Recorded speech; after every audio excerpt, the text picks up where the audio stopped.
Good morning. Good morning. A little over a month ago, something was brought up in Talkback about sex education. And I got very passionate, and I was staying after church talking to Jancy, and she said, "Why don't you give a talk on this?" And I thought, you know what? I'm qualified to give a talk on this. Because there are times when I come to church and someone very well educated and very well read stands up here and gives a talk, and I feel less than intelligent. So I thought, this is really great. I know about this. I'm CAPA certified to teach birth education, prenatal, and postnatal care. I'm also certified by the state of Tennessee to teach Keeping Our Kids Safe, which is a personal distance program about ownership of our own bodies. And so I was just really full of myself, and I was really excited, and I thought, I have all this material, and I understand this subject, and this will be great. So I went home, and I even had a speech that I did at Motlow 2 years ago on this very subject, and I thought, I don't have to write anything down. It's all done. I've done this speech before. It went over well. This is great. And then last week I talked to Doug. I have received an opportunity to receive some training from the UUA's Our Whole Lifespan Sexuality curricula, OWL for short, because that's a mouthful. And Doug asked me 2 weeks ago, have you checked out the website? No, I haven't had time. So last week, again, he said, have you checked out the website? And I thought, I'll go home and I'll spend an hour and I'll scan over it and I'll see exactly what it's all about. I spent 4 hours on the website.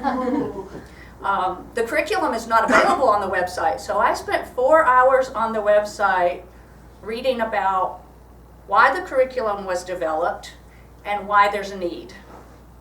And it made me step back and go, wow, I don't know what I'm talking about at all.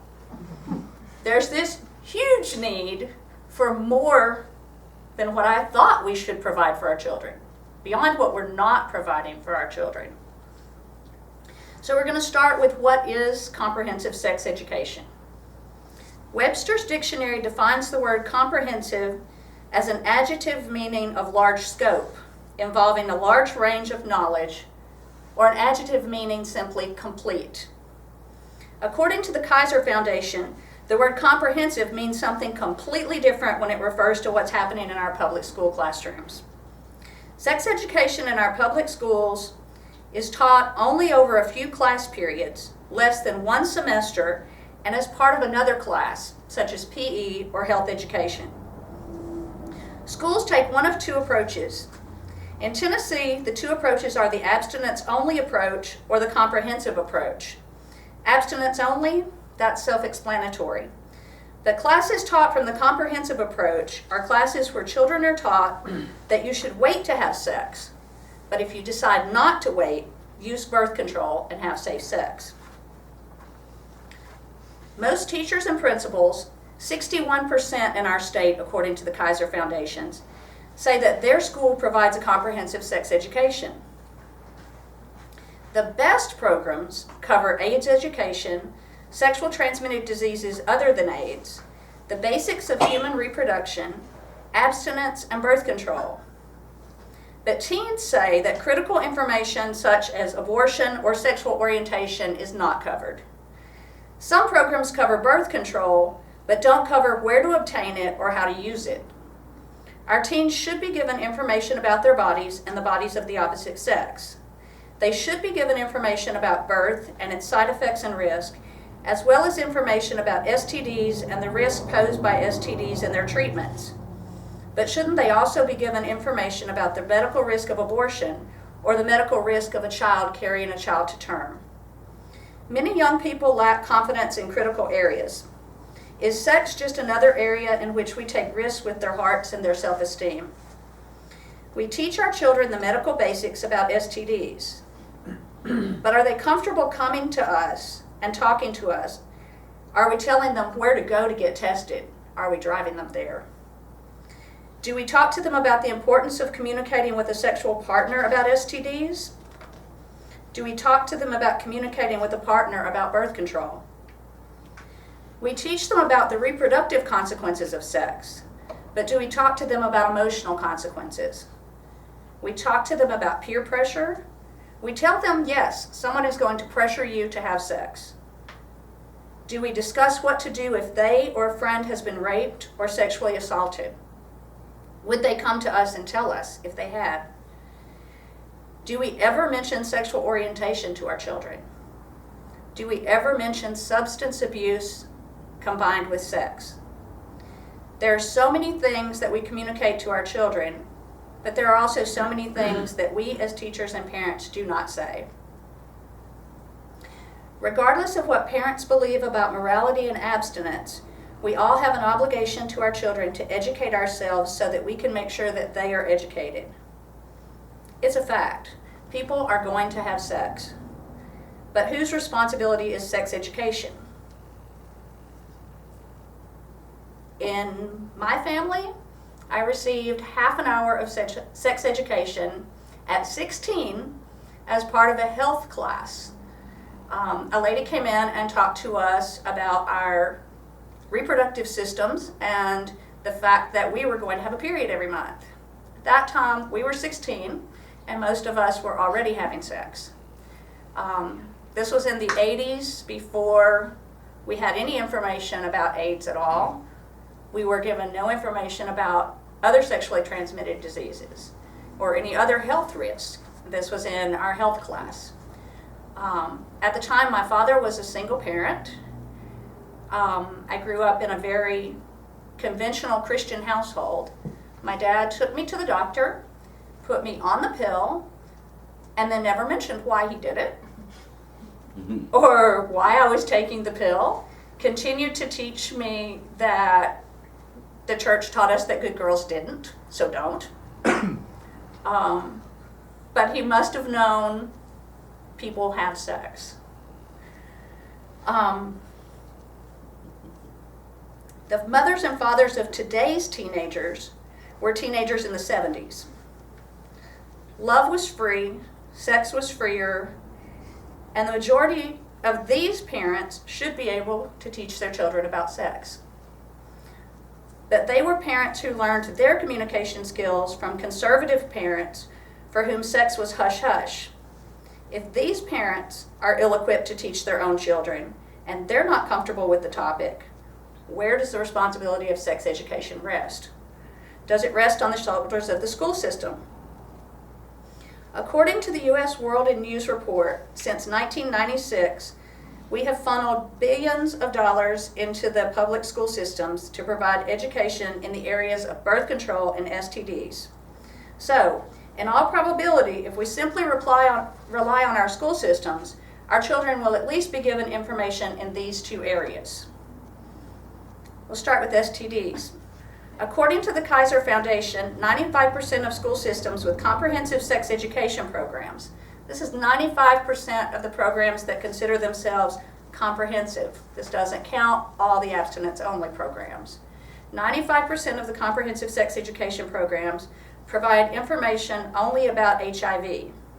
Only 50% provide information about other sexually transmitted diseases. HPV is a virus that leads to cervical cancer. This is the only cancer we have a vaccine to prevent, and yet we're not providing our children with information on the vaccine and where to get it. Unless, of course, they're watching the commercials on TV.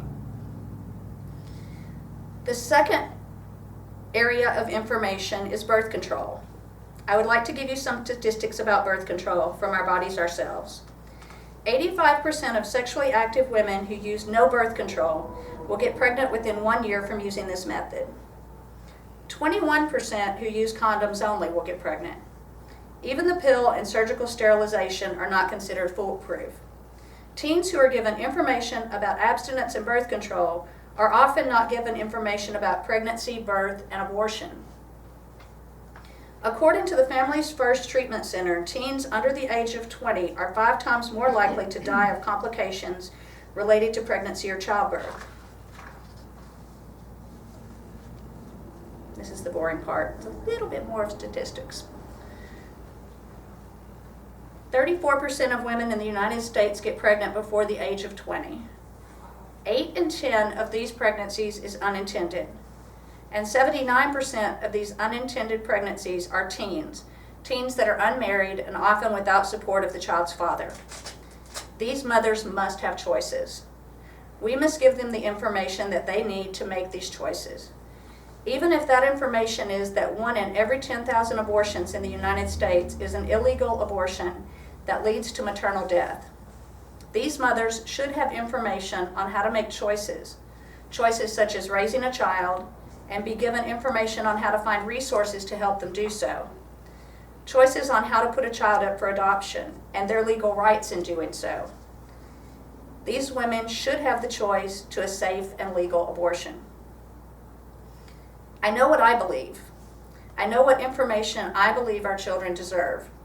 Some will get it from their parents, some will get it from the school system, and some, unfortunately, will not get the information that they need. So after taking Doug's advice and reading up on the OWL sexuality curricula, I have to admit, I thought I did a pretty good job of communicating with my own children. I looked back when my older children were at home, I looked back on my own sexual upbringing and thought, this is not what I want to teach my children. I don't want to teach my children fear. I don't want to teach my children sin. I didn't want my children to think sex was something bad and something dangerous and something sinful. And maybe I went completely the other free love, sex is beautiful and part of humanity way and didn't scare them enough. My oldest child, by the age of 21, had 2 beautiful children. My middle child, who I did scare slightly, watched my failed marriages and different things throughout life and said, I never want children. I will be responsible. I will not do what my brother did. His girlfriend is 12 weeks pregnant at the moment. So some things I think I did a good job of teaching, and other things not so much.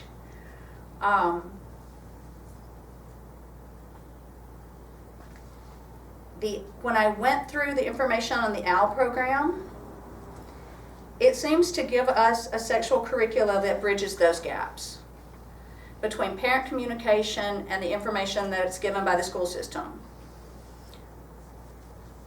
I assumed that the program was a sex education program for our youth, but the name of the program, Our Whole Lives, it has 6 age groups: kindergarten through 1st grade, 4th grade through 6th, 7th through 9th, 10th through 12th, young adults, which are 18 through 35, and adults which are 35 and older. Our Whole Lives helps make people informed to make responsible decisions about their sexual health and their behavior. It breaks information into age-appropriate subjects that are not broached in our school systems at all. Areas that include human development, relationship and personal skills, sexual behavior, sexual health, sexual society, and sexual orientation in different cultures. This is a curricula, so of course facts are provided about anatomy and human development, but participants are also asked to clarify and give voice to values such as worth, responsibility, justice, and inclusivity. Our young people are encouraged to build interpersonal skills, and in doing so, gain a better understanding of self-respect, spiritual, emotional, and social aspects to sexuality. So, I thought I was sure what sex education should be, and now I'm just excited. I'm scheduling a training in 2 months to become a facilitator of the OWL program, and I'm sure there's a lot left for all of us to learn.